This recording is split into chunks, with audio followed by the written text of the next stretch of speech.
우리 이 시간은 요한계시록 5장 1절부터 14절 말씀을 통해서 요한계시록 강의 12번째 사자와 어린 양이라는 제목으로 함께 말씀 듣도록 하겠습니다. 우리 좌우 옆 사람과 인사 한번 하도록 하겠습니다. 잘 오셨습니다. 환영합니다. 네, 이렇게 텅 빈 예배당에서 이렇게 말씀을 진행을 하니까 참 힘도 안 나고 참 그렇습니다. 우리 함께 빨리 모여서 예배할 수 있는 날이 빨리 왔으면 좋겠습니다. 우리 성도님들도 각 가정에서 그리고 삶에서 모두 평안하시기를 주님의 이름으로 축복합니다. 오늘 우리는 요한계시록 12번째 강해의 말씀을 듣도록 하겠습니다. 지금까지 말씀들은 우리 요한계시록 1장 말씀을 통해서 우리 환상에 대한 이야기들을 우리 잠깐 배웠고요. 2장부터 일곱 촛대 사이에 계신 인자 같은 이가 계시로 말씀을 요한에게 해주셨죠. 일곱 교회에게 말씀해 주셨습니다. 그래서 우리는 한 주씩 한 교회씩 우리 거의 6주에 걸쳐서 일곱 교회의 말씀을 들었습니다. 그리고 나서 우리가 저번 주 4장 말씀부터 본격적으로 요한계시록의 환상에 대한 말씀을 듣게 되었습니다. 첫 번째 환상의 말씀은 무엇이었죠? 일곱 교회 이후의 첫 번째 환상 말씀은 요한이 하늘의 보좌를 보게 됩니다. 그 보좌의 모습이 어땠는지, 그리고 보좌 곁에 24 장로가 앉는 의자들이 있었고 그 24 장로가 누구였는지 말씀을 들었습니다. 그리고 네 생물의 의미가 무엇이었는지 우리는 저번 주 말씀을 들었습니다. 24 장로는 뭐였죠? 12지파의 이스라엘적 상징, 그리고 12제자가 합쳐진 24 장로가 하나님 나라의 백성으로서 하나님 곁에 있었다라는 사실을 우리는 말씀을 통해 배웠습니다. 요한계시록 5장 말씀은 우리가 4장 말씀에 봤었던 보좌에 계신 하나님 오른손에 무언가 들려있다는, 그러니까 무언가 들려있다라는 말씀으로 시작됩니다. 무엇이 손에 들려 있었을까요? 요한계시록 5장 1절 말씀을 보면 이런 말씀이 쓰여 있습니다. 내가 봄에 보좌에 앉으신 이의 오른손에 두루마리가 있으니 안팎으로 썩고 7인으로 봉하였더라. 다시 말해서 요한이 환상을 봤는데 4장 말씀에서는 보좌와 그 곁에 전반적인 풍경을 설명했고 이제 보좌에 앉으신 이에게 집중하게 되는데 그가 손에 무언가를 들고 있었습니다. 그 무언가가 뭐였냐면요, 바로 오른손에 두루마리를 들고 있었다는 것입니다. 이 두루마리가 뭐냐면요, 우리 뭐 이렇게 생각하시면 됩니다. 과거에 파피루스 종이 같은 그런 두루마리고, 그 두루마리 여러분들 그런 거 아시죠? 이렇게 우리 인을 찍듯이 그걸 봉하는 인을 찍는 겁니다. 그 빨간색 녹여서 이렇게 딱 찍는 거 아시죠? 그렇게 인을 7개가 그렇게 인이 찍혀 있습니다. 그래서 오른손에 두루마리가 있고 그 두루마리가 7도장으로 찍혀 있어서 뜯지 못하게 7인으로 이렇게 봉해져 있는 두루마리를 보게 됩니다. 그리고 2절 말씀에 이어지는 말씀은 이런 말씀이 이어집니다. 또 봄에 요한이 뭘 봤죠? 힘 있는 천사가 큰 음성으로 이런 외침을 합니다. 누가 그 두루마리를 펴며 그 인을 떼기에 합당하냐, 이렇게 큰 소리로 외치게 됩니다. 자, 이 말씀이 뭐냐면요, 요한은 그 두루마리를 보고 나서 어떤 음성을 들었다고요? 이 인을, 그러니까 이 봉함을 펴서 이 두루마리를 펼 수 있는 사람이 누구냐라고 외치는 거예요. 사실 이 두루마리와 이 봉인된 두루마리에 대한 이야기는 요한계시록에 처음 등장하는 게 아니고요, 다니엘서에 이미 한번 등장해 있는 말씀입니다. 다니엘서의 인용의 말씀에 보면 이런 말씀이 있습니다. 다니엘서 8장 26절입니다. 이미 말한 바 주야에 대한 환상은 확실하니 너는 그 환상을 간직하라. 일은 여러 날 후의 일임이라 하더라. 그 미래에 대한 환상을 다니엘이 봤습니다. 그리고 12장 4절에 이렇게 이어지죠. 다니엘아, 마지막 때까지 이 말을 간수하고 이 글을 봉해라 라고 합니다. 그리고 많은 사람이 빨리 왕래하며 지식을 더하게 해서 9절입니다. 그가 이르되 다니엘아 갈지어다, 이 말은 마지막 때까지 간수하고 봉해질 것이다 라는 것입니다. 그러니까 다니엘이 어떤 환상을 받고 그 환상이 적혀있는 두루마리가 다니엘 시대에 이미 봉해져 있다는 이야기가 다니엘서에 나옵니다. 그 내용은 뭐냐면요, 다니엘에게 보여줬던 환상의 내용은 하나님의 나라, 다시 말해 하나님이 통치하는 세상이 이 땅에 도래하면 어떠한 모습일 것인지, 그 도래가 어떻게 도래할 것인지를 기록한 것이 바로 다니엘서의 그 두루마리입니다. 그리고 그것을 봉해 놨었죠. 근데 그 봉했던 두루마리가 요한계시록에 다시 등장하게 된 거예요. 그리고 요한은 그것을 환상으로 받고 다니엘서 때 봉해졌던 그 두루마리를 여전히 펼 수가 없다는 거예요. 그리고 그 두루마리가 펴져야 어떤 일이 생기는데 그 일이 일어나질 않는다라는 것입니다. 그것을 우리가 천천히 살펴볼게요. 우리 3절입니다. 하늘 위에나 땅 위에나 땅 아래에 능히 그 두루마리를 펴거나 보거나 할 자가 없더라. 여기서 두 가지가 나오죠. 펴거나 보거나 할 수 있는 사람이 없다는 거예요. 자, 그리고 4절입니다. 그 두루마리를 펴거나 보거나 하기에 합당한 자가 보이지 아니하기로 내가 크게 울었다라는 것입니다. 요한이 봐도 천사가 말한 것처럼 이 두루마리를 과연 펼 수 있는 사람이 누구냐라고 했는데 주위를 아무리 살펴봐도 이 두루마리를 펴기에 합당한 자가 보이질 않는 거예요. 요한도 그것에 절망한 나머지 울기 시작했다라는 것입니다. 그럼 여기서 우리는 누가 이거를 펼 수 있는가에 앞서서 이 두루마리가 펴지면 무슨 일이 생기는지를 살펴봐야 됩니다. 그게 요한계시록 8장부터 시작돼요. 요한계시록 6장부터는 무슨 얘기냐면요. 6, 7, 8장에 이어져서 그 두루마리가 봉해졌었던 7개의 인, 그러니까 인으로 봉해져 있죠. 도장처럼. 그 7개의 인을 하나씩 6장, 7장, 8장에 떼게 됩니다. 그리고 8장 말미부터 그것이 떼어진 뒤에 일어날 일들이 기억돼요. 근데 그 무슨 일이 일어나면요.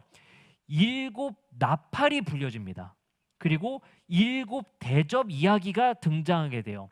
7 나팔과 7 대접 이야기가 등장한 뒤에 일어나는 일이 뭐냐? 9장부터 일어난 일이 바로 심판입니다.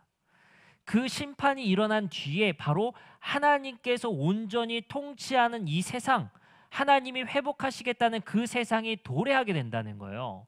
그러면 이것을 다시 한번 생각해 봅시다. 요한은 오른손에 들려있는 하나님의 오른손에 들려있는 두루마리를 받고 이 두루마리가 다니엘서 때부터 봉해져 있었던 두루마리인데 이것이 펴져야만 무슨 일이 생겨요? 하나님이 약속한 하나님 나라가 이 땅에 드디어 일어나게 되는 거예요. 그 시점이 뭡니까? 그 시작이 심판입니다. 심판을 통해서 악을 멸하시고 선을 회복하심을 통해서 이 땅이 하나님이 창조했던 본래의 세상과 같이 하나님이 보시기에 좋았더라고 하셨던 그 세상으로 회복이 시작되게 되는 기점이 바로 7 나팔이 불려지고 7 대접 이야기 뒤에 일어난다는 거예요. 그러기 위해서 뭐가 돼야 돼요? 이 두루마리가 펴져야 그 일이 시작되는 겁니다. 근데 요한이 보니까 도무지 이것을 펼 수 있는 사람의 그 후보자가 보이질 않는 거예요. 근데 사실은 누가 먼저 있었습니까? 24 장로들이 앉아 있었잖아요. 그 사람들면 펼 수 있지 않을까라는 생각도 가질 수 있는데 요한이 둘러봐봤자 이것을 펼 정도의 사람들은 아니라는 겁니다. 그리고 여기서 한 가지 생각해 봤으면 좋겠어요. 하나님께서는 이 땅에 하나님이 통치하시는 하나님이 창조했던 본래의 세계를 어떻게 회복하시려고 했습니까? 그 첫 번째 선택받은 자가 누구였어요? 아브라함의 자손들이었습니다. 하나님은 인류를 통해서 타락된 이 세상을 하나님은 아브라함이라는 사람을 사람 만드시고 그리고 사람답게 만드시고 그 민족을 만드셔서 그 민족을 통해 하나님이 창조했던 보시기에 좋았던 그 질서 있는 세상을 회복하시려고 하셨죠. 그러나 아브라함의 민족 이스라엘이라는 민족은 그 기대에 부응하지 못했습니다. 하나님은 그래서 그 이스라엘 백성들을 유배 보내시죠. 포로로 유배 보내십니다. 그러던 가운데 아브라함의 민족 이스라엘은 한 가지 기대를 하게 되죠. 하나님이 통치하는 그 나라는 다시 말해서 하나님이 성전을 통해서 우리를 통치하시고 그 나라가 이 땅에 도래할 것 같은 그 나라는 도저히 보이지 않고 우리는 이미 절망에 빠진 그 시대가 도래했다는 그 절망 속에서 한 가지 기대를 하게 됩니다. 바로 하나님이 한 왕을 이 땅에 보내셔서 다시 한번 회복시킬 거라는 거예요. 근데 놀랍게도 하나님은 하나님의 자신의 독생자 유일한 아들을 이 땅에 보내셔서 하나님의 통치를 이 땅에 구현하기 위한 왕을 이 땅에 보내셨습니다.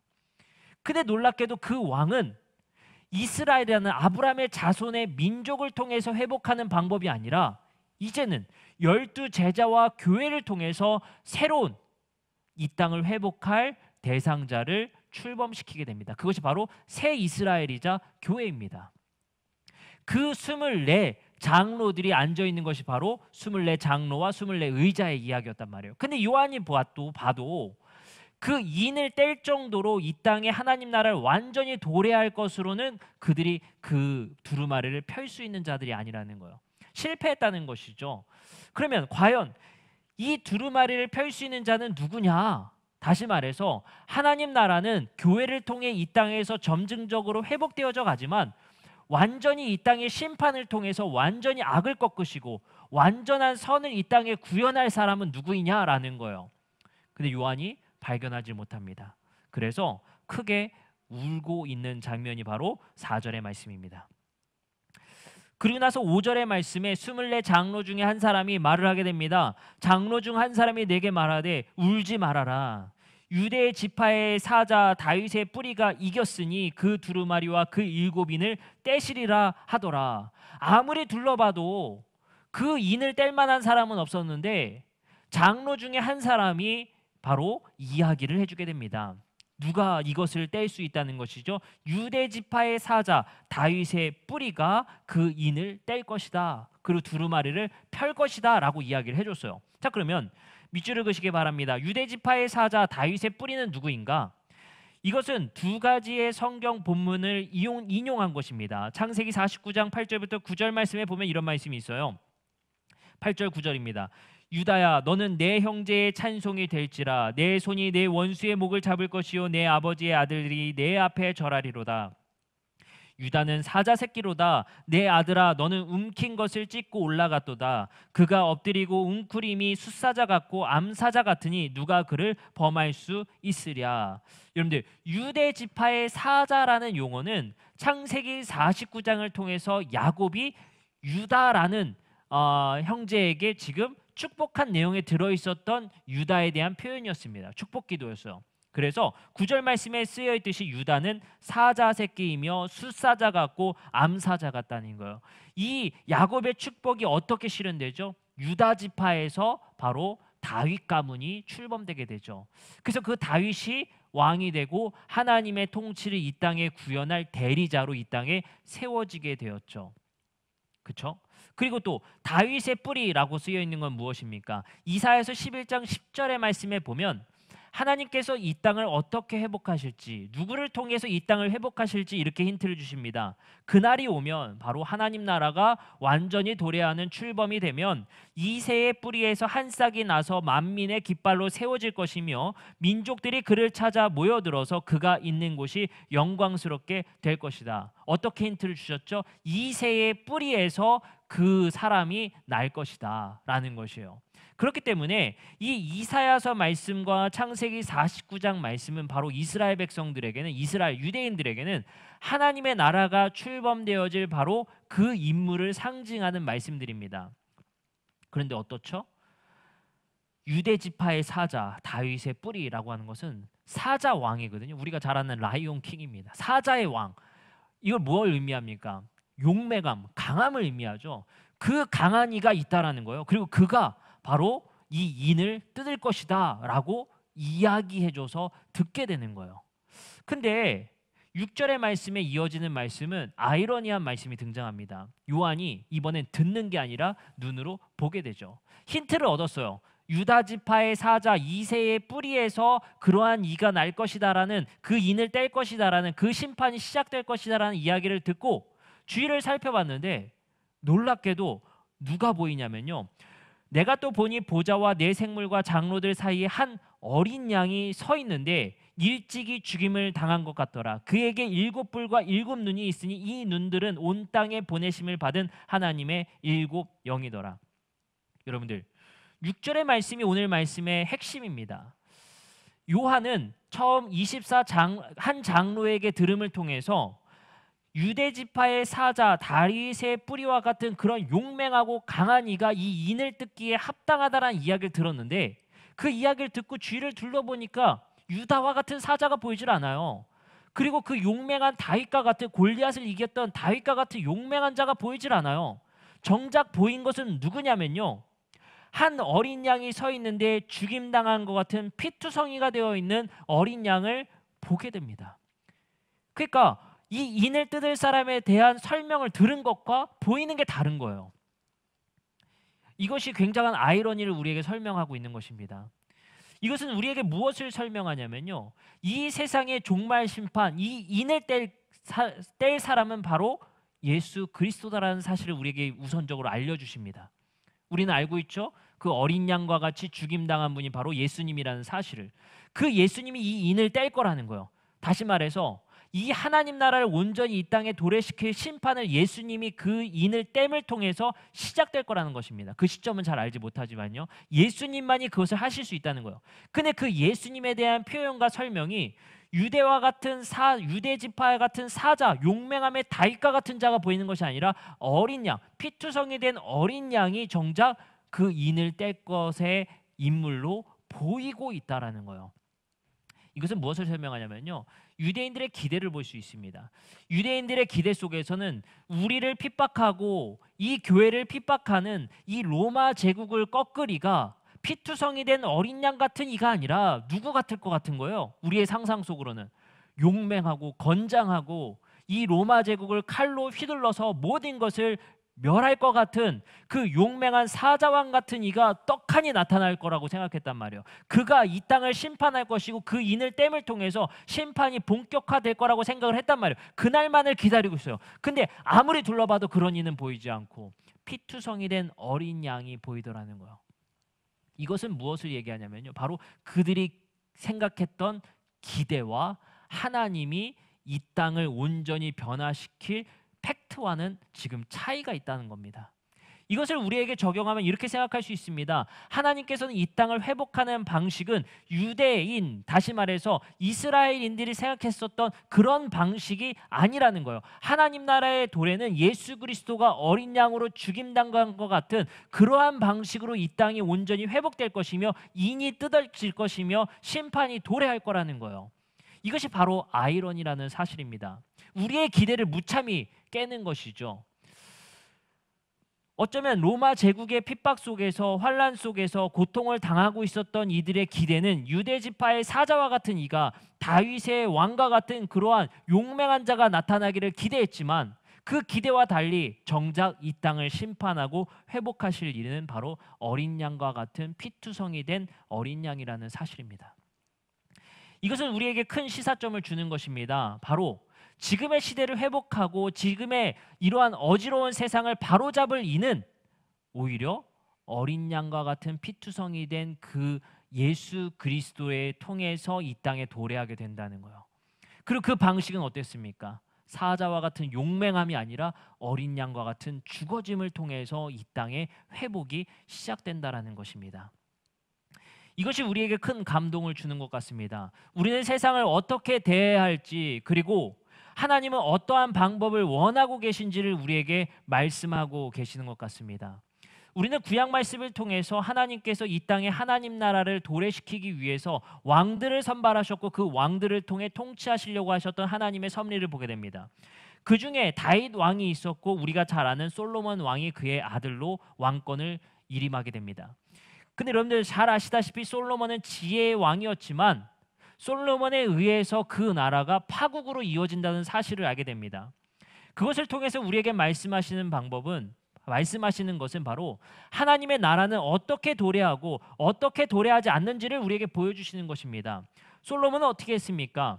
솔로몬은 하나님의 나라를 이 땅에 도래시키기 위한 방법으로서 이방 여인들을 들여오고 세상의 방식과 같이 정략 결혼을 통해서 이 땅에 하나님 나라를 확장시키고 싶어 했습니다. 하지만 하나님은 그 방식을 원하시지 않았으며 하나님은 그 나라를 분열시켜 버리십니다.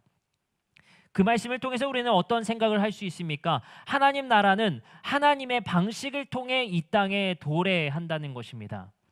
그것은 우리에게 큰 시사점을 주게 됩니다. 바로 우리는 이 땅에 하나님 나라를 도래시키기 위한 어떠한 일들, 어떠한 방법을 통해 이 땅에 하나님 나라를 세워갈 것인가를 고민하게 된다는 것입니다. 바로 어린 양과 같이 피투성이 된 그러한 방법으로 이 땅에 하나님 나라가 도래될 거라는 것입니다.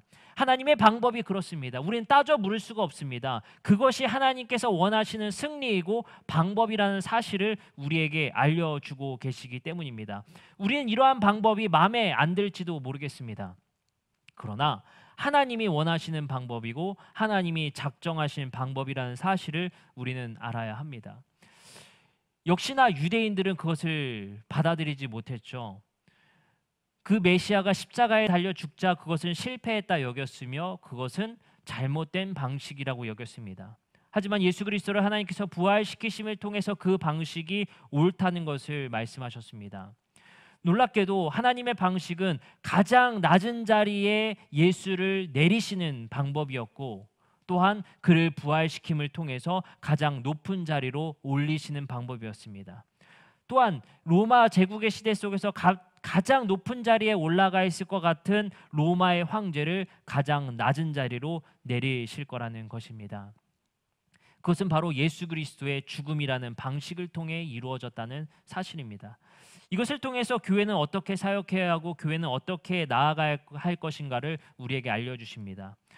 교회는 어쩌면 승리주의에 빠져서 승리만을 외치고 성공만을 외쳤을지 모르겠습니다. 하지만 하나님의 방식은 그러하지 않았습니다. 미련한 자를 택하시고 지혜 없는 일을 택하셔서 하나님의 나라를 이 땅에 세우시게 됩니다. 그것이 하나님의 방법입니다. 하나님의 방법에 우리는 따져 물을 수가 없습니다. 하나님이 그렇게 하시겠다 하니 우리는 그렇게 살아야 합니다.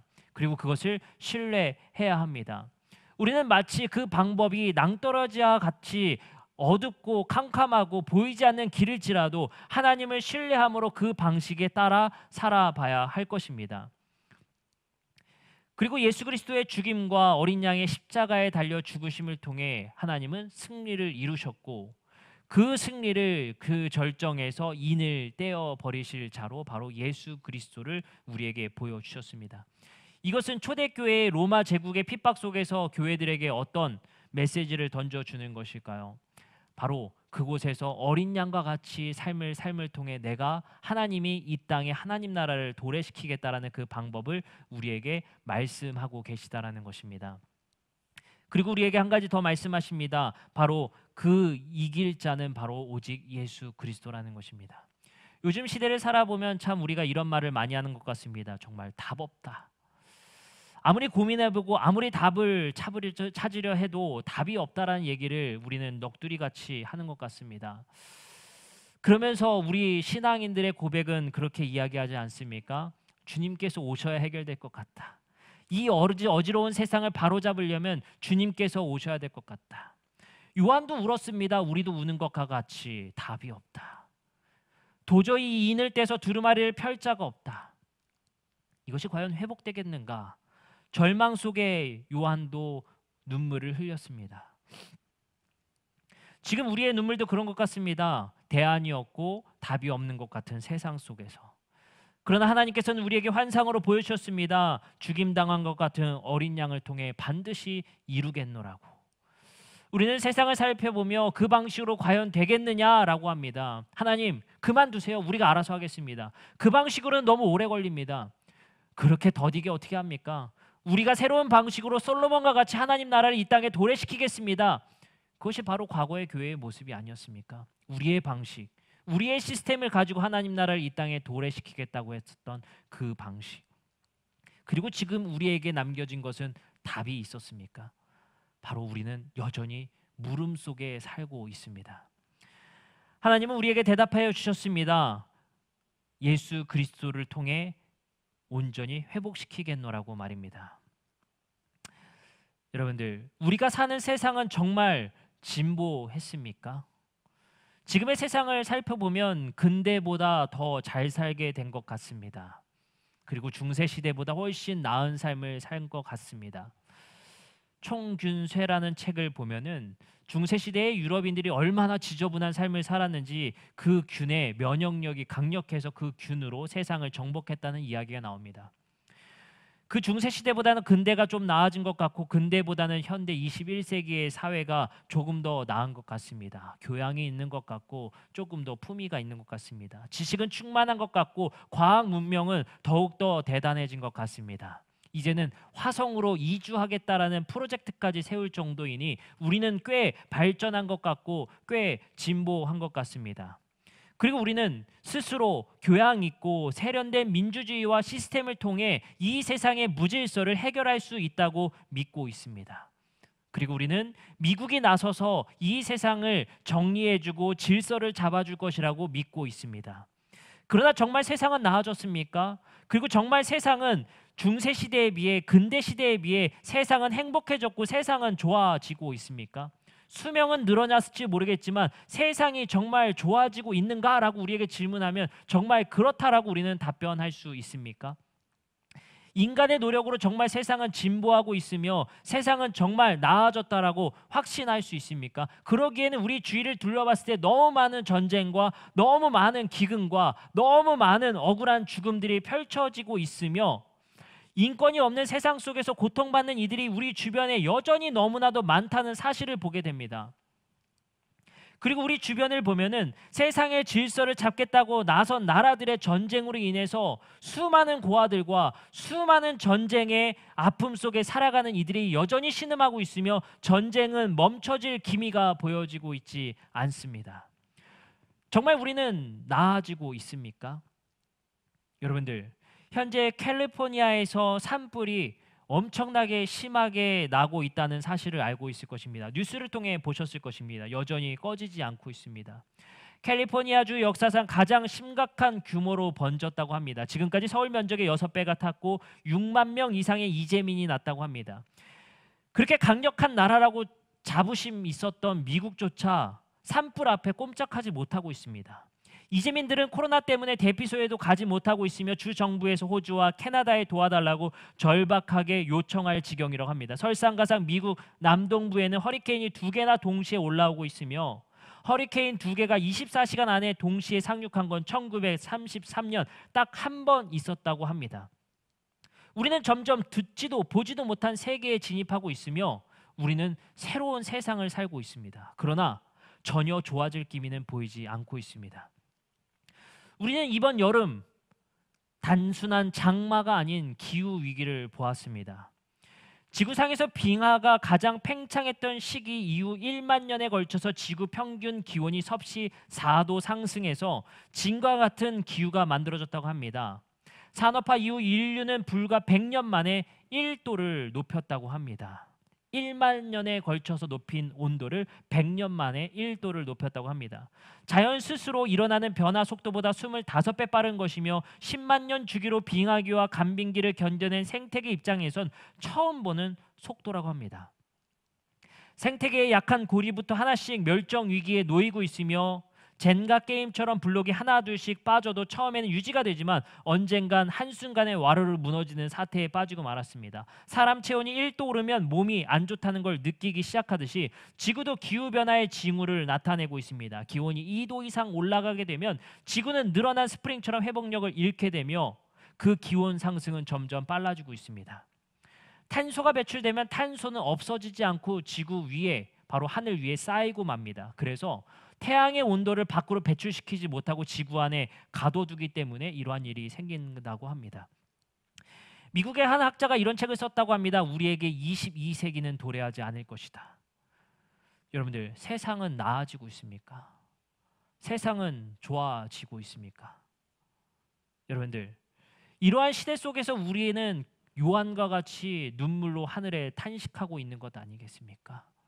마치 모든 질병을 다 다스릴 것 같은 자신만만했던 의료기술과 과학기술은 코로나 바이러스로 모든 것이 무너졌으며 우리가 무기력하게 되었습니다.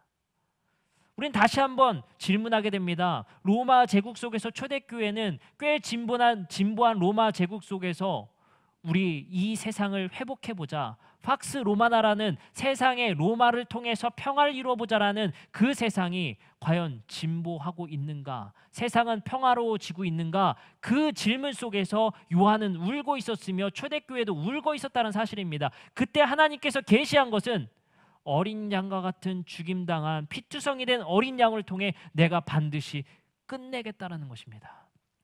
그리고 이 세상을 반드시 회복시키겠다라는 것입니다.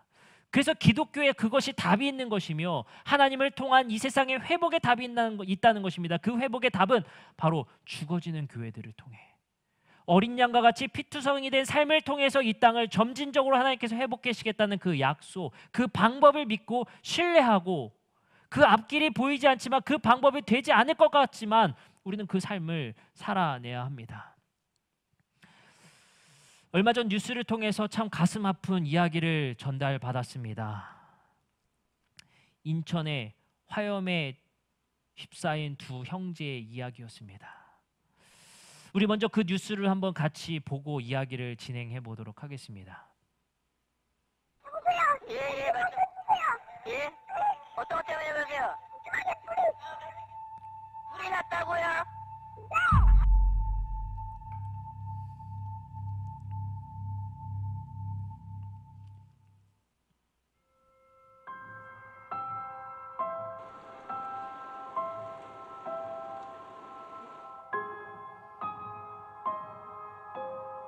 요만해 산에 4학년인데 자기가 요만해 산 크잖아 요만해 안 먹어서 그러나 봐안 먹어서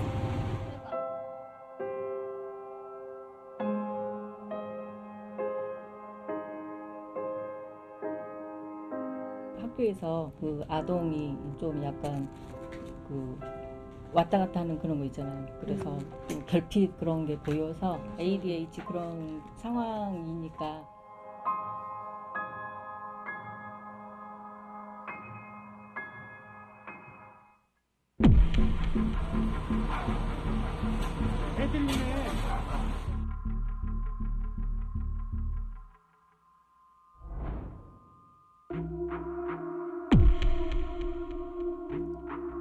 큰애는 그 안방 그 침대 위에 누워 있었고요. 네. 둘째는 그 침대 아래쪽 보면은 그 화장대가 있더라고요. 근데 화장대 아래쪽 그 발 들어가는 데 있죠. 네네네. 그쪽에 있었어요. 그러니까 이게 침대하고 화장대 사이가 멀어지는 게 아니고 거의 붙어 있어서 아마 침대하고 그 화장대 사이가 공간이 없다 보니까.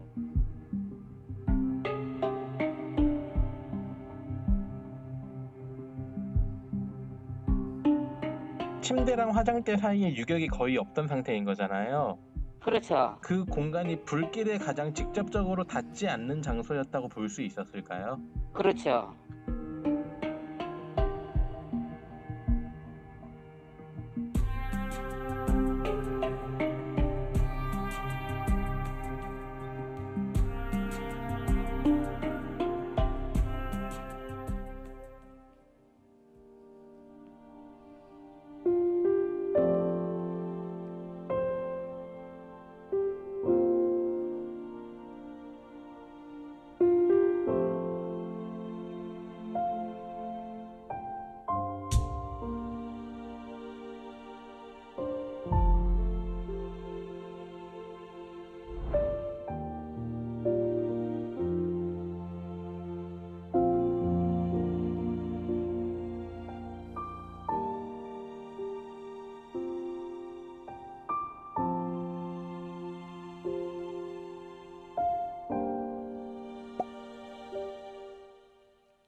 참 마음 아픈 이야기입니다.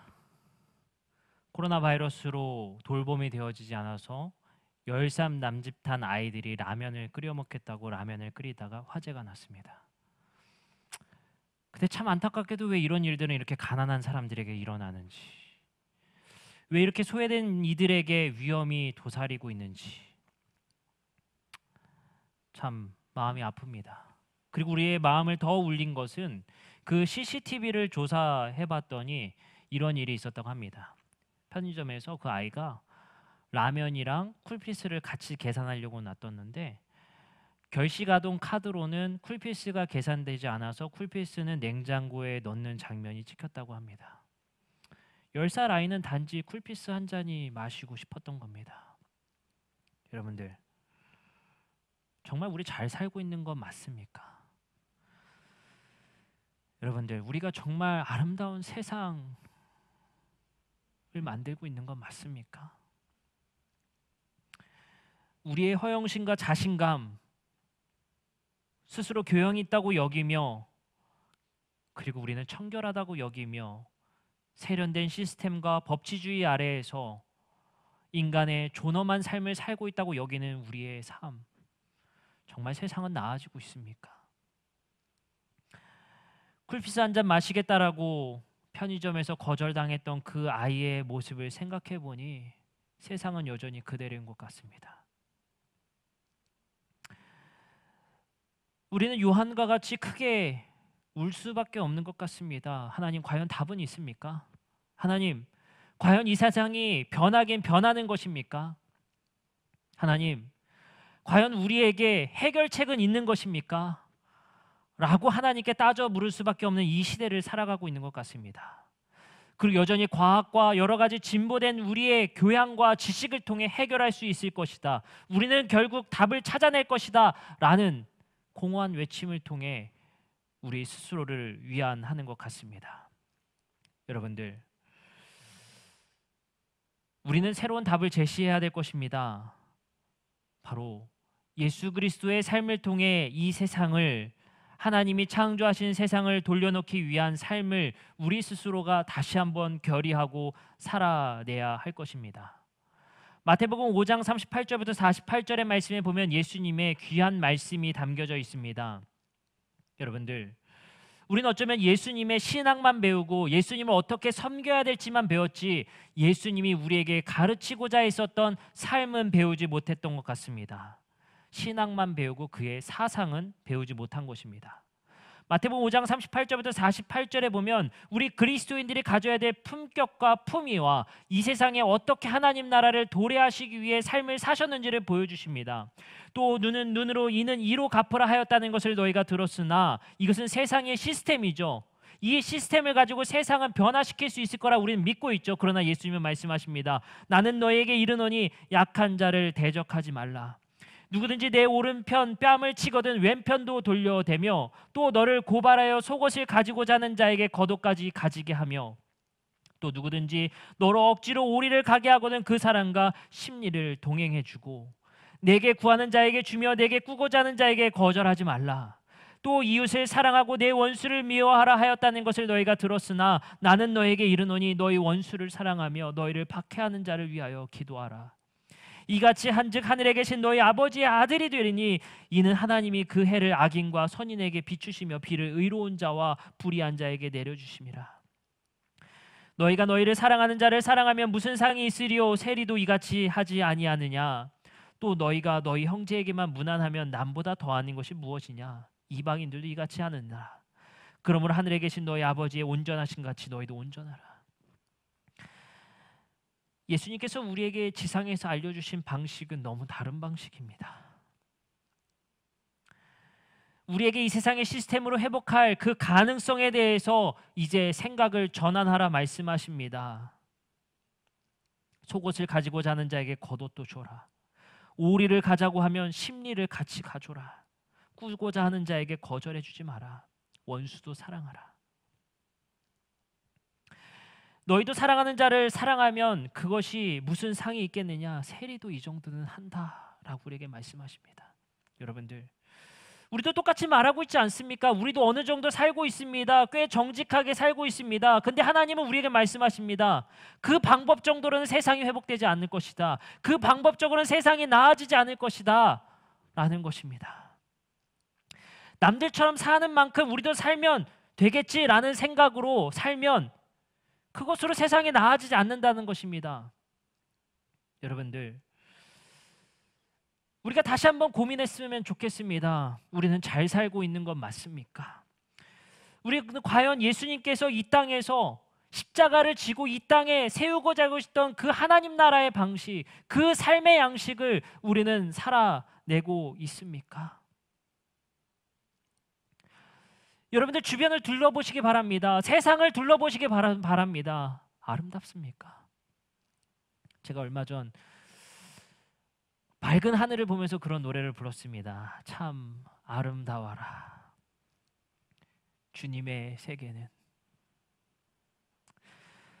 우리 그리스도인들은 아름답지 못한 세상에서 그래도 아름다움을 추구해 보는 것입니다. 그곳에서 품위를 지키고 하나님의 아름다운 꽃을 심어보는 것, 그리고 그 삶을 살아가 보자 애쓰고 십자가를 져보는 것.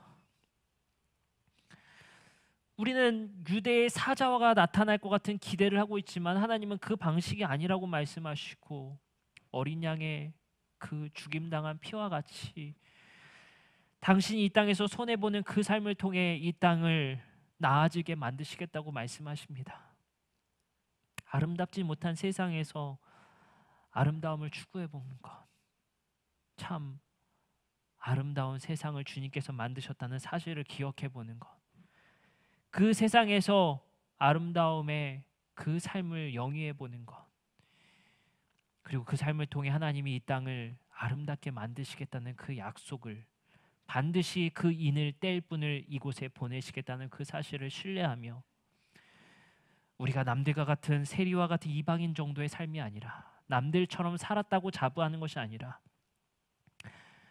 예수 그리스도의 우리에게 말씀하신 그 사상과 가르침, 십자가의 삶을 살기 위해 애쓰는 우리 모두가 되기를 바랍니다.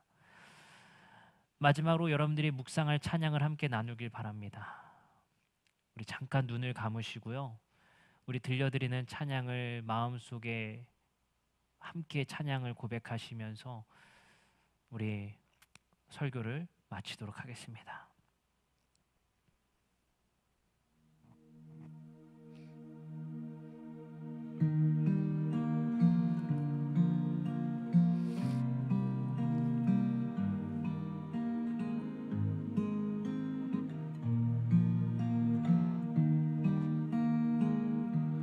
참 아름다워라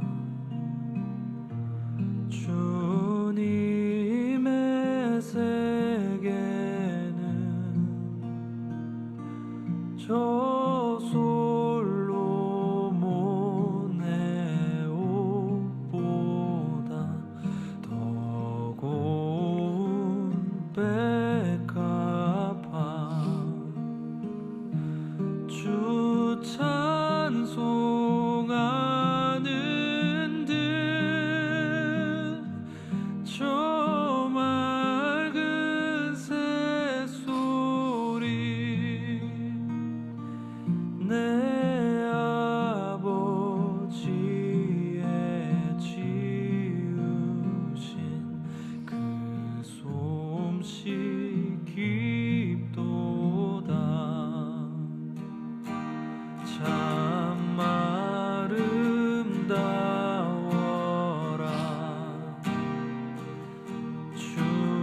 주님의 세계는 저 아침해와 저녁 놀 밤하늘 빛난 별 망망한 바다와 늘 푸른 봉우리 다 주 하나님 영광을 잘 드러내도다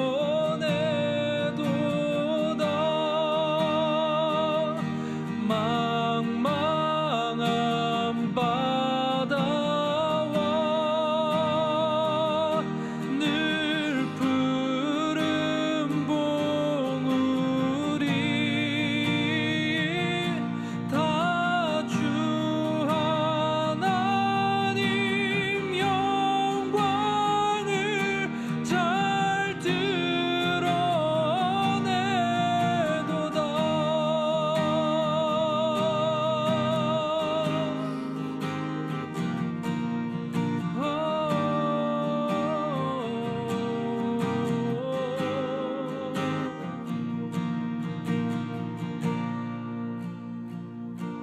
참 아름다워라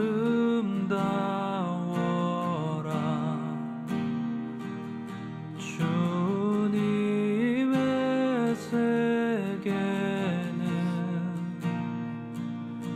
저 산에 부는 바람과 잔잔한 시